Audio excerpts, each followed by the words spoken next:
Hello, hello. Good morning, good evening, good afternoon to our viewers, depending with wherever you are on the globe.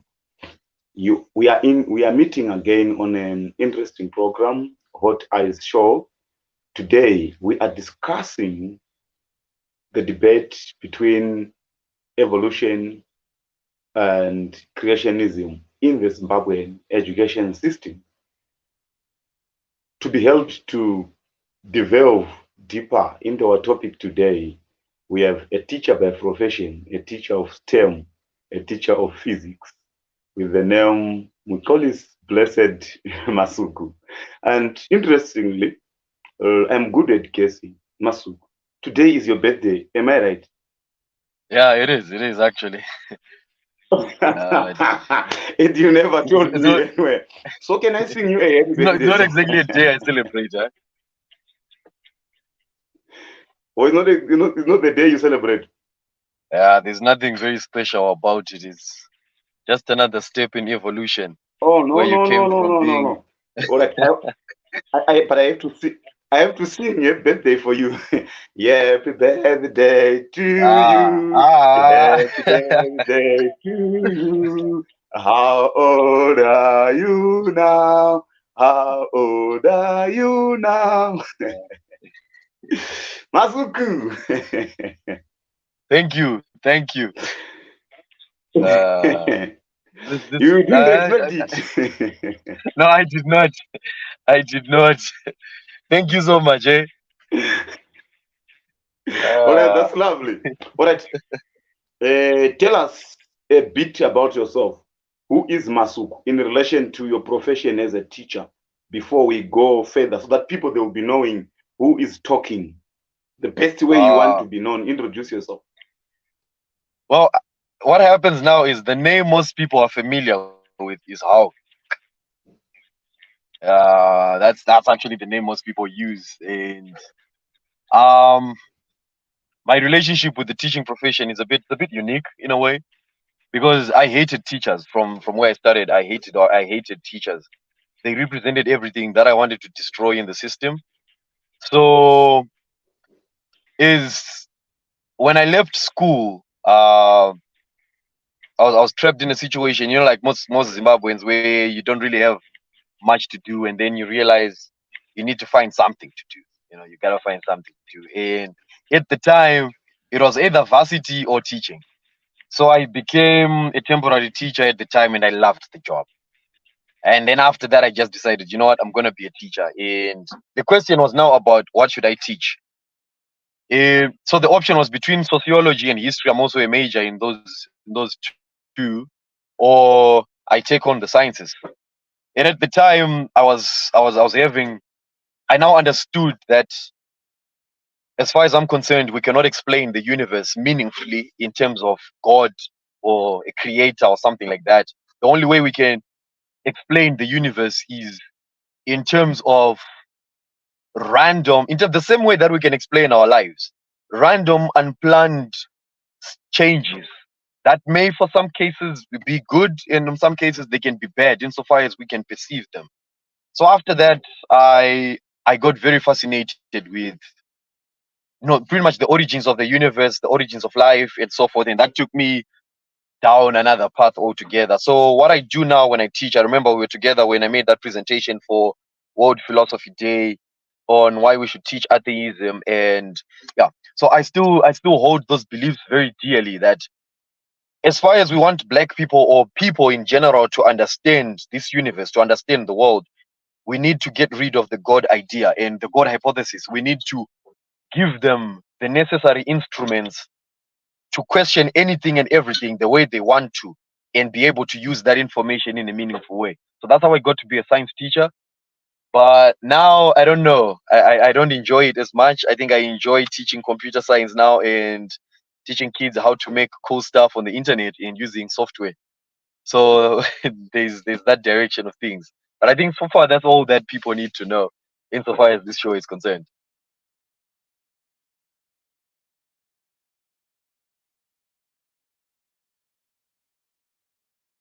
Today we have actually a case study. We want to discuss the Zimbabwean scenario.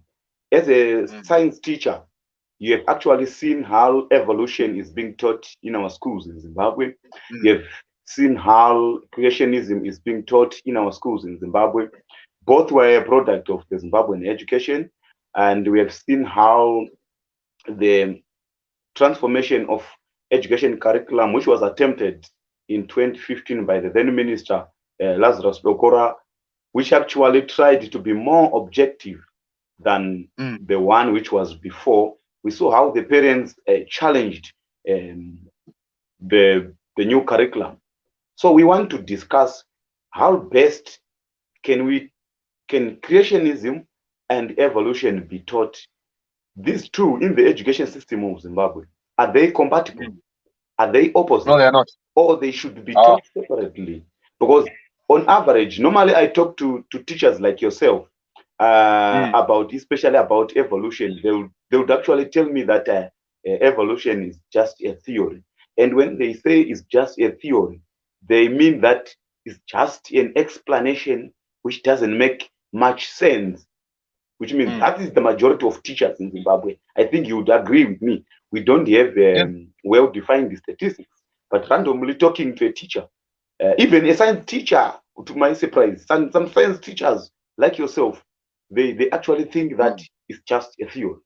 So that's very do you common. have to say to those teachers and those people who say evolution is just a theory and they take creationism as serious as possible? What's your take, and what would you advise them to do? And do you think they're right? If they're right, why? Do you think they're wrong? If they're wrong, why? Okay, so I'll start with what I think about those teachers, or in fact anyone who generally accepts creationism. The first thing is, it's not their fault. It's really not their fault. I think creationism serves a purpose in this world, which is at least to comfort people in those areas where the questions become really hard to answer. I was talking to a friend of mine recently, and I asked him, do you pray to God because you have so much faith in him, or you pray because you have so little faith in yourself? So when it comes to the issue of creationism and evolution, I think the major thing that you need to address is that most people have so much little faith. They have very little faith in themselves, such that they cannot exist without the existence of a crutch, which is a creator, to help them elevate their thinking and their self-worth to a point where they can at least bear the burden of existence. Because bearing the burden of existence is something that you do voluntarily, and sometimes you may not want to carry it, especially when you know you're just alone in the universe, and just one letter away from DNA changes could have made you into a whole new different creature, probably without consciousness. So that's a scary thing to accept. And so the first thing, like I said, it's not their fault because of that fact, number one. Number two, it's not their fault because the education system really didn't trust, it's mostly because our education system was funded by religions. So you look at Emerson, for example. the top boarding schools in Masvingo are religious institutions. You have Gokomere, you have Zimuto, you have Gutu, Chibi. All of them are religious schools, and there's no way they were going to incentivize the one theory or the one fact of life, which if people understood very well, the church would become obsolete, instantly become obsolete. So these people are obviously they can think, because I mean you can't be a teacher, you can't at least get to have that conversation with students if you don't at least have some level of IQ. So it's not their fault.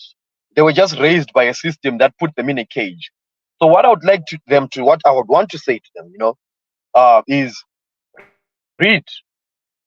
Do not hesitate to read. If your God is as strong as all that and you believe there's a creator, then at least study evolution so as to understand the mechanisms behind his creation. Because if God is real, then evolution is his ultimate process. Therefore, you must at least understand evolution. Then, after the point where you say you understand evolution, you understand that really you're just, all this is by chance. None of it was designed, at least in the way that people say it was.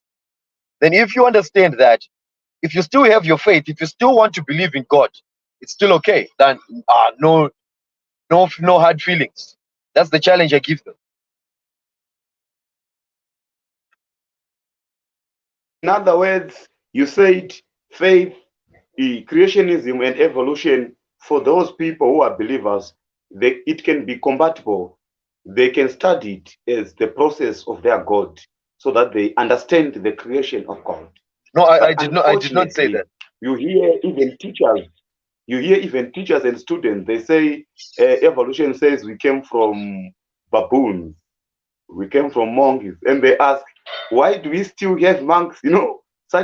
Such questions. I don't know, some serious evolutionists who call those questions stupid, but I think Of those course. questions are not somehow stupid.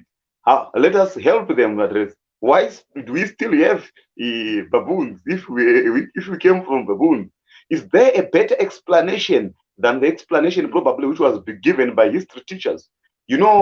In the education system of Zimbabwe, it is that poor to the extent that evolution at some point it was left to be taught in history instead of science, where you would Yeah, have in the book of yeah, history, because I you have also a learned, line of the theory of evolution. baboons turning into human beings. Mm, yeah. So first things, evolution does not say we came from baboons. It says we share the same ancestors. Yeah, are we allowed to use Shona in this show? We can use Shona and we can translate a bit. You can use Shona, you can use Ndebele, you can use French. We can try Ah, to you have explain where that we good of a feel like. translation system. All right. Okay. So No, what happens, right? myself, I'm a good translator. Of course, you speak three languages, all the important local languages, so to speak. Okay. So understand it this way. I think the best analogy of evolution, and that I've come across, was by Richard Dawkins in his book A River Out of Eden. Uh, in A River Out of Eden, Richard Dawkins explains the origin of species as the way a river flows. You have one main river that's flowing, and then it hits maybe an obstacle or whatever, and then it meanders into two, right? And then now you have two species, and then it meanders again and it keeps on branching and branching and branching up until a point where you have multiple branches that, in as much as they may be different, they share certain similarities. So again, you can use the analogy of a tree, right? You have a trunk. Let's say that becomes the first cell. Bad example, but I mean, just to illustrate the point here, you have the tree, you have the tree trunk that becomes the first ancestor there, and then it branches into two branches, right? And then you now have two other species. They share the same one ancestor. So that's the same thing that we have with baboons and monkeys and all that. We come from the same ancestor, and we are different because of certain environmental features that we came across, even certain DNA and gene sequencing that happened way before, millions of years before anything could have perceived that our species would be possible. So, like, one very important example that I liked, when Richard Dawkins was trying to illustrate the type of relationship that we have with most of these animals that we may seem like we're so different from, was the example of horses. He said the only key difference between us and horses is there's this protein. It's called cytochrome C, right? And just a few changes in that protein that can completely change our DNA structure in our physical appearance to be something similar to horses. So we're not so different from these animals. The only thing, maybe the only difference that we have is how we see ourselves and all that and all that. But otherwise, biologically speaking, there's not so much difference. And again, this is difficult for someone to accept, because once you think, okay, so I'm not different from these animals, and the way most people are so cruel to animals, and the way animals just die for no reason, you have to take that in now. It has to sink in.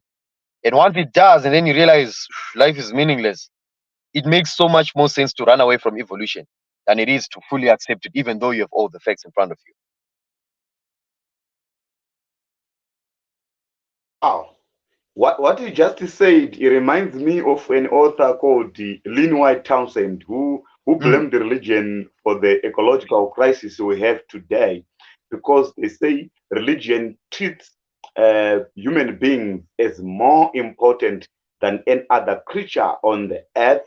And you are actually telling us that evolution tells us otherwise. Evolution tells us we are not so different from horses.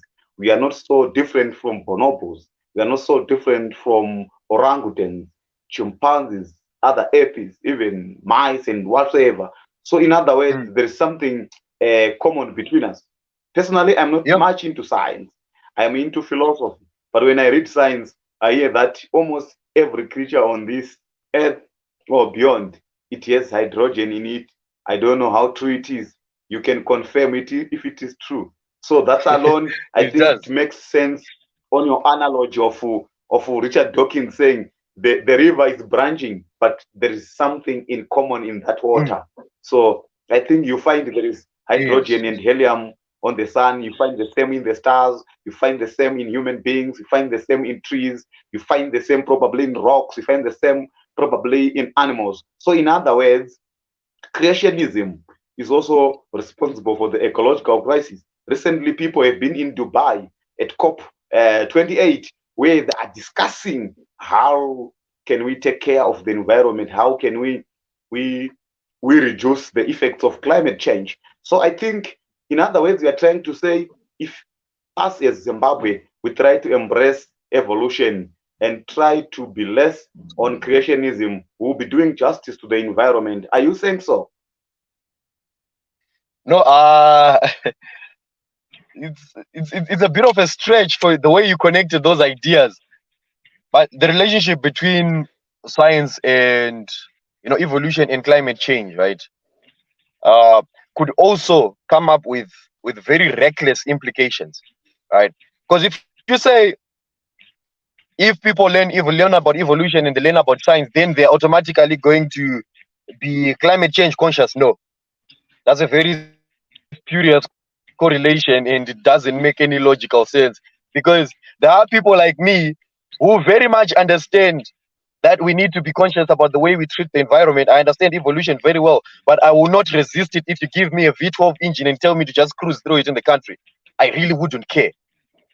There's a difference between what evolution tells you about who you are and what you tell yourself about the responsibilities that you're willing to accept. So that's another whole conversation on empathy altogether. But the road to empathy usually comes with understanding. You cannot be empathetic about something you do not understand. Therefore, you are less likely to find someone who is empathetic about climate change and cares about penguins dying out there and crows flowing, like falling from the sky, if they don't understand how human beings are causing that. And maybe in some people may even believe that for human beings to cause that, that's also another step in evolution, because they say anything that is strong enough we have to survive, the effect of human beings' actions on the environment. The same way that only the strong survived the dinosaur rampage on the environment, and only the strong at the time survived saber-tooth tigers hunting down pretty much all the animals that they could. So maybe we are yet another step, another rock that is thrown by nature, another dice, another throw of the dice thrown by nature to say, unto whatsoever creature is strong enough, please survive these idiots' rampage and the way they're just burning carbon fuels and all that. Maybe that's another way of looking at things. Would you be willing to accept that? And now, what's your opinion on evolution once you see something like that happening?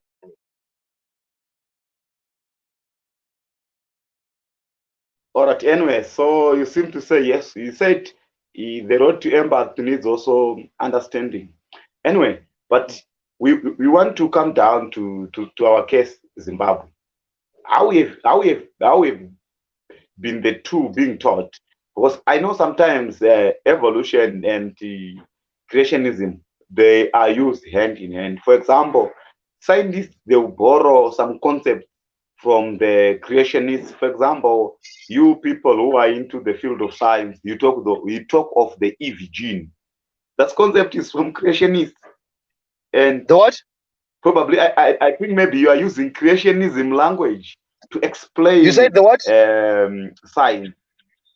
The Eve gene. Eve gene.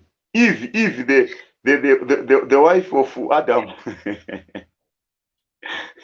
The Eve gene. I think you understand the Eve gene, which means you are Like when I taking first came across the concepts idea from of creationists to explain your science. we are taking cultural references, not concepts. We are taking cultural references that Or it's we cultural know because references. of the way that society has presented them. They are more exciting that way. But the idea of the African Eve and mitochondrial DNA not changing in women, because there's that. I think that's where most people get that idea of the Eve gene. It's just a signature thing from mitochondrial DNA, bro. Like it doesn't change from women who come from the same ancestors. It's pretty much the same. But why we call it the Eve gene is because it came from the first woman, really. Assuming there was a first conscious woman, like that's where it came from. And the only way that we can present it is through using those words, because language is not restricted. Choose whatever words you can, which can help people understand what you mean, what it points at, and what's the implication for understanding for them. So the best thing I think it would be to use creationist statements like Eve, like maybe river out of Eden, and all that and all that. But otherwise, it has nothing to do with reverence for religion, or maybe we are borrowing concepts from science. Will just question everything. It's not unique to religion, I think. Ah, all right. But even though we realize that the evolution of science, not the evolution of science, the prominent people in it were religious people. You talk of the Big Bang Theory. The proponent of it was a Catholic priest, George Lemaitre from Belgium, and others. But anyway, let us move a bit to Zimbabwe. How has it been faring, the teaching of evolution and creationism in our Zimbabwean schools? And we want to map a way forward. Are we on the right track the way we are teaching it? Or we got it wrong? If you got it wrong, what can we do to get back to the track? Let us try not to be general. Let us try to look into Zimbabwe. You once mentioned that majority of best school or high schools belong to the church. You mentioned the schools in Masvingo province where you are currently, and I think it's in the whole country the biggest shareholder in secondary education here in Zimbabwe is one of the biggest shareholder is the Catholic Church, and even other churches I think are also shareholders in the education sector. So what's your advice and what's your take? What's your assessment on how the two are being taught? Is there something which is being given an unfair advantage and another one an unfair disadvantage? Whatever it means to you, you're a teacher. I think you can go around these terms and you help us Yeah, to since you explain said all since you those said we issues. have to be specific here, since you said we have to be specific, I think I'll reference there's a paper that was written in 2013 about this. I spoke about that paper in my presentation in that paper that I wrote on why we should teach atheism in schools. So this guy was a teacher trained at Morgenstern Teachers College, and he wrote a paper analyzing how scientific concepts were taught in schools and how generally religion was given an advantage. He did a case study of Morgenstern Teachers College, which is an RCZ institution, and he referenced that most of the lecturers there were pretty much religious, and they were not touching anything that has to do with pure philosophy that questions the existence of God and any of these hardcore concepts that are necessary for someone to be able to conceptualize evolution, natural selection, the Big Bang theory, and the expansion of the universe. So, o- judging from that paper and the fact that I'm also in the field, generally, God is an advantage, my guy. The only reason why God is winning is because the church is protecting him. Otherwise, I have done multiple sessions with my students when I taught at Founders in Blawayo and I taught at Milton in Blawayo, and now I'm teaching here in Masvingo.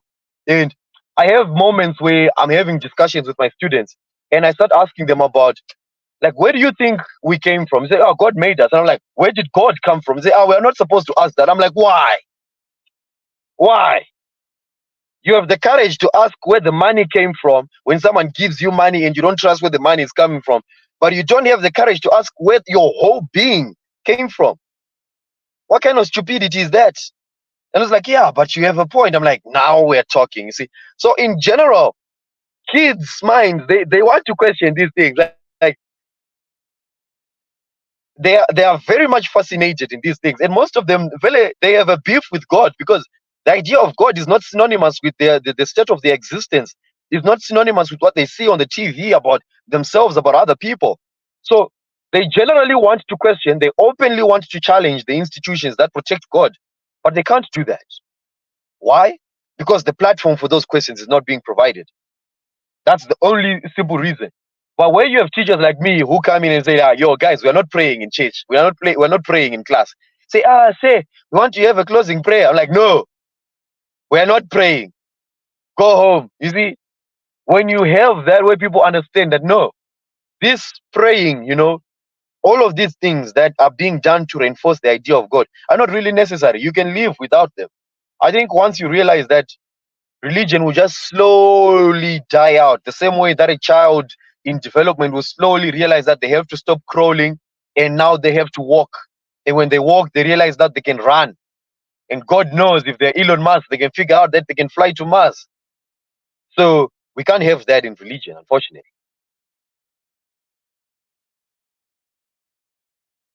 You are suggesting I don't that know. if people are being taught critical thinking, probably religion will go away. But I think the late Christopher Hitchens might not agree with you because he actually saw that religion will just evolve.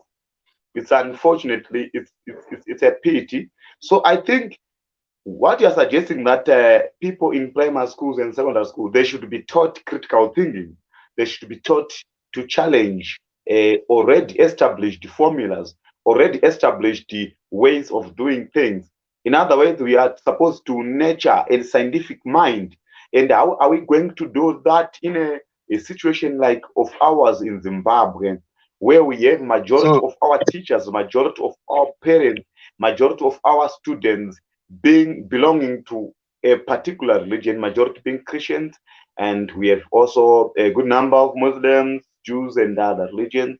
And but the good part about Zimbabwe now, 10% of the Zimbabwean population somehow it claims that it doesn't have a religion. So it's 10% of the let me Zimbabwean cut you population off that there. is Let me cut you off there. what? Do you believe that Hmm. statistic? Huh? That statistic, that Believing the 10% are statistics not or religious. another Do is you believe another that issue, but statistic? No. It's an important issue. that's what they say It's an that. important because listen. if we're saying we're talking facts, facts need numbers, right? Do you really believe that Yes. only 10% of the people in Zimbabwe are atheists or non-religious? Because I have had interest in this whole religious landscape of Zimbabwe since I was like since 2008. I have seen multiple centers being conducted. Not once did I ever see anyone from Zimstat asking, well, what do you believe in? And believe me, I have looked. I even tried contacting those people to understand how have you been conducting these searches, these researches. I think that number is arbitrary. I think there are more non-religious people in Zimbabwe, and I think we need to stop defending creationism on the basis of population.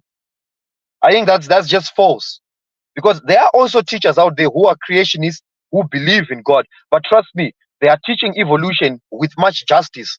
My friend, he's a biotechnologist. He's a biology teacher as well, and he has open conversations with his students about the theory of evolution. So let us not attribute. Let's just say the institutions, churches that make these schools, they are the ones that are listen, deliberately making sure that there is no room for rational science being taught in their schools. I have been to Gokomera, I've been to Zimuto, I've been to Lund, I've been to Gutu. I've seen most of these schools. The best thing that they do when they're teaching sciences is they only drill students how to pass. There is no such thing as a philosophy of science being taught.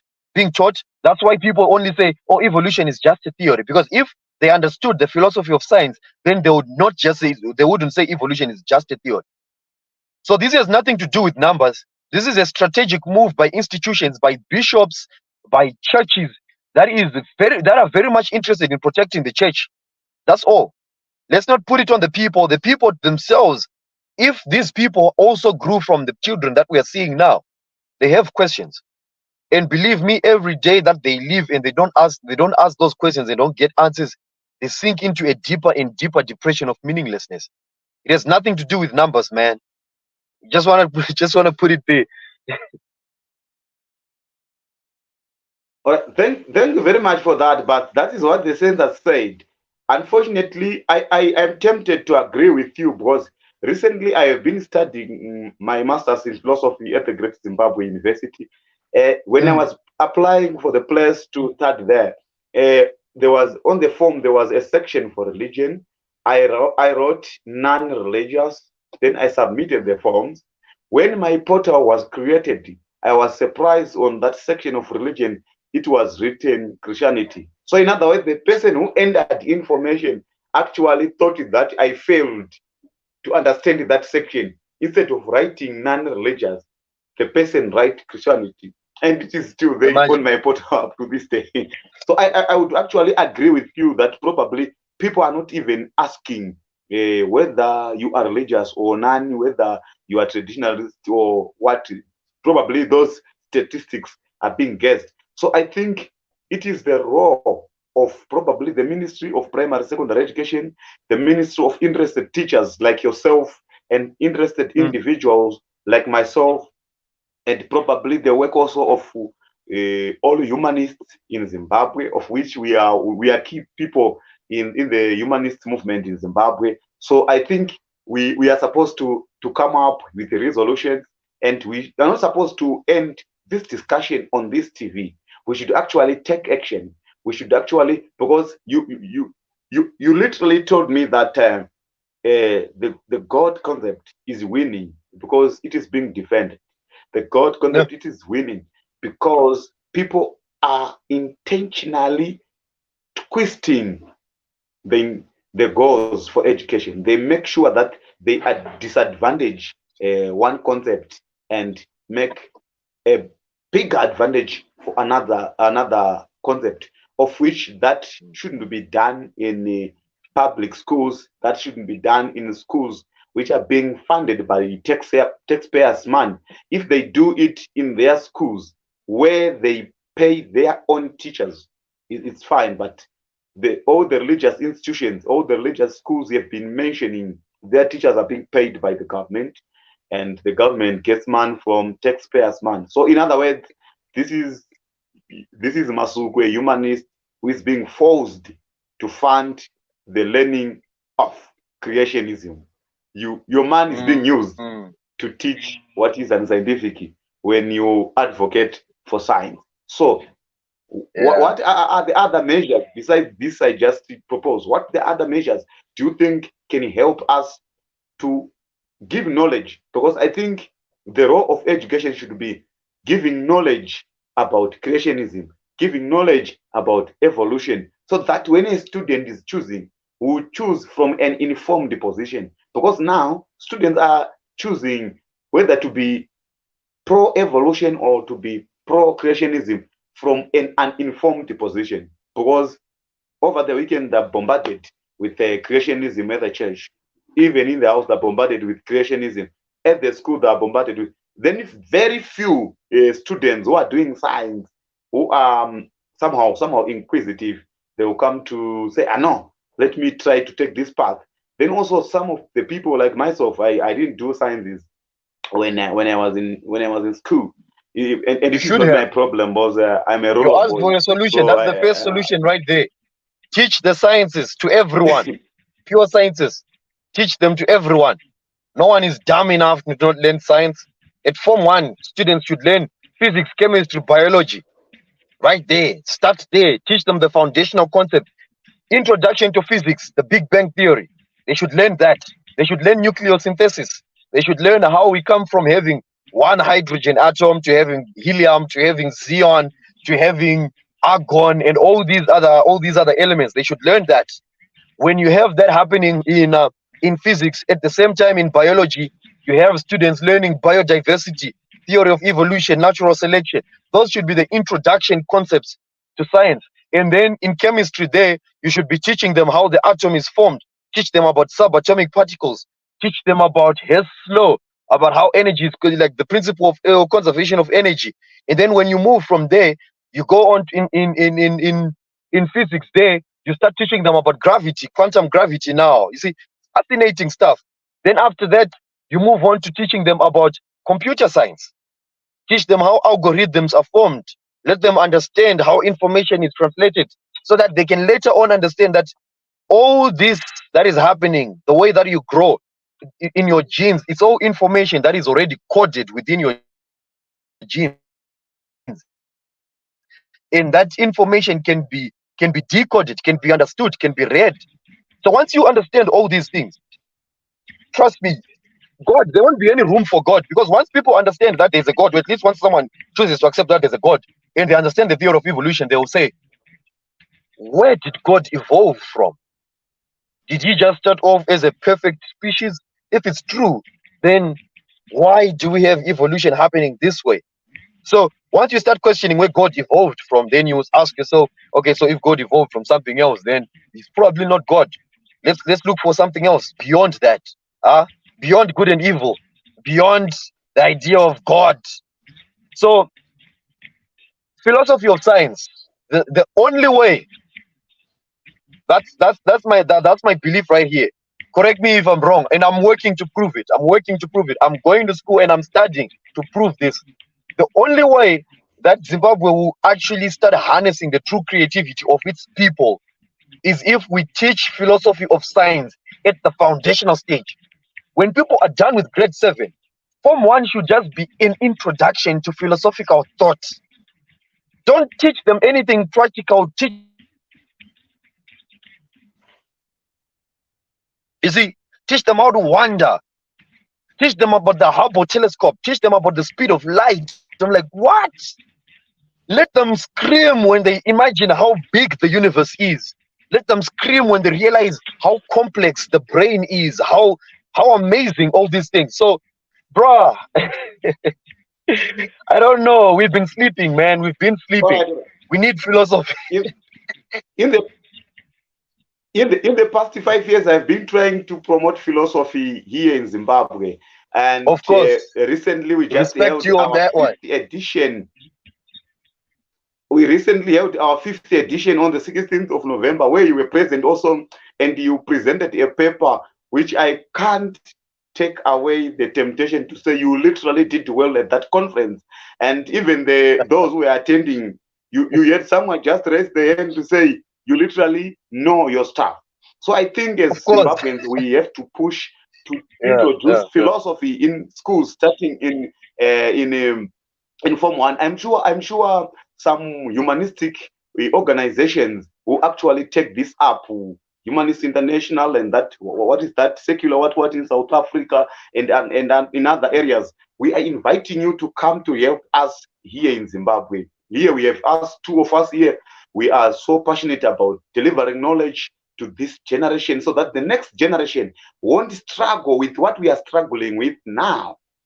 And recently, on Thursday last week, I was at the National Students Conference for another organization called SEWAT, where I am also a research fellow. On Friday, I presented a paper. Then some doctors critiqued my paper. The paper was presented on drug and substance abuse, a case study of Catholic University. Some doctors critiqued my paper. When they critiqued my paper, when I stood up to defend my paper, they were all offended because they are not used to be challenged. They said, "No, you are too defensive, whatsoever." So I don't think is there a reason for me not to defend what I wrote. That's the spirit we want. If you say an idea, be prepared to defend it rationally. Don't just Mm. defend it by saying God wills it or someone did it. Or let us learn to challenge epistemological authorities, like people who teach about Bible. They don't want to be challenged. We should challenge. Why Mm, mm, shouldn't we mm. challenge? We should teach our students to challenge everything, not just taking everything without challenging it, because it is detrimental to our education system. So I see that we have a lot of work to do around that. So we have to sit down Yeah, we and do. we have to see that probably the education of the teachers too is also aligned to that. Teachers should be able to Yo, facilitate the critical thinking and inquisitive mind into students, because and also, the teacher education is very, very important. So as we are coming closer to the end of this program, I'm sure you mm, might have some of the things which you feel that should it was supposed to be discussed in this program, but probably I didn't touch on those issues, or maybe I touch in passing. Now I'm giving you about probably, let us say, 3 to 5 minutes to touch on those all right. things, what you think I think are there's just two. literally important. The first thing is, if there's anyone Yeah, listening here and they don't quite understand how the universe came to be and how the world came to be where it is, look for a book by Bill Bryson. It's called a Brief History of the World. It covers everything from the Big Bang Theory right down to how the universe can end. And then also look into Richard Dawkins' The Greatest Show on Earth. It's a very uncelebrated book, but if you want to understand biology, to go deep into it in just one book and probably may never have to read another book again about it, that's the book to go to. Greatest Show on Earth, Richard Dawkins, A Brief History of Nearly Everything by Bill Bryson. Amazing books. And then to just some of what I think people should do. We have three stakeholders in the education system. We have the government, we have students, and we have parents, right? The government being represented by teachers. So at some point, I won't mention where, but I had a situation where I was the parents in that school were very vocal about what teachers were teaching about the conduct of teachers and all that. And in my class, I was always teaching students that there's no God. If there's a God, prove it to me that there's a God. Otherwise, I'm going to teach you physics as if there's no God and you have to accept it. If you don't like it, make peace with it somehow. But come here knowing that you put your God outside the door.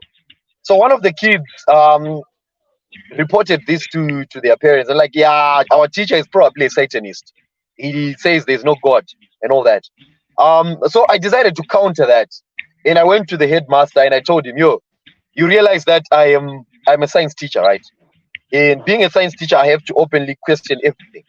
You may be getting reports later on that will come saying I'm a Satanist and I'm teaching Satanism and like antichrist doctrines in school and all that. please do understand I'm doing this in the spirit of science in accordance with the syllabus. And you know what he said to me? I will happily protect you because you are doing your job the way it's meant to be had. Up to date, I have nothing but utter respect for that headmaster. And the most important thing you should note here is that he is a very vocal Christian. And he was open enough to say to me, do your job the way it's meant to be. And I will protect you in the event that anyone tries to keep you from from doing your job properly. So we need people like that.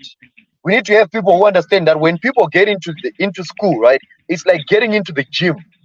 When you get into the gym and you want to protect certain weak spots from working out, get the hell out. You're not prepared for it. But if you get there and you know this is what I'm going to do, I'm going to train my mind to think and to defend itself, then that's it. So parents, don't interfere with your kids' education system, especially when the things they're learning are disagreeing with you. And students, open your mind to genuinely understand the things that you're learning, even if you disagree with them. And then after that, find normal, like sound basis for disagreeing with what you learn. That's all I have to say, man. All right, thank you very much. Thank you very much. And I think there's a conversation, a very long one, which you might have when you ask the parent not to interfere into what their children are learning. Some parents will come to you saying, we have the right to decide what our students learn. Of course, sometimes human rights are good, but sometimes they mess up things. Yeah, you have the right to Then decide, and you also have there's the an issue, yeah, responsibility for to sure. fund your decision. Take your child somewhere else, Yeah, not at a yeah. public school. Yeah, and then there's the issue where a person, when the person said I'm non-religious, people they will rush to call the person a Satanist.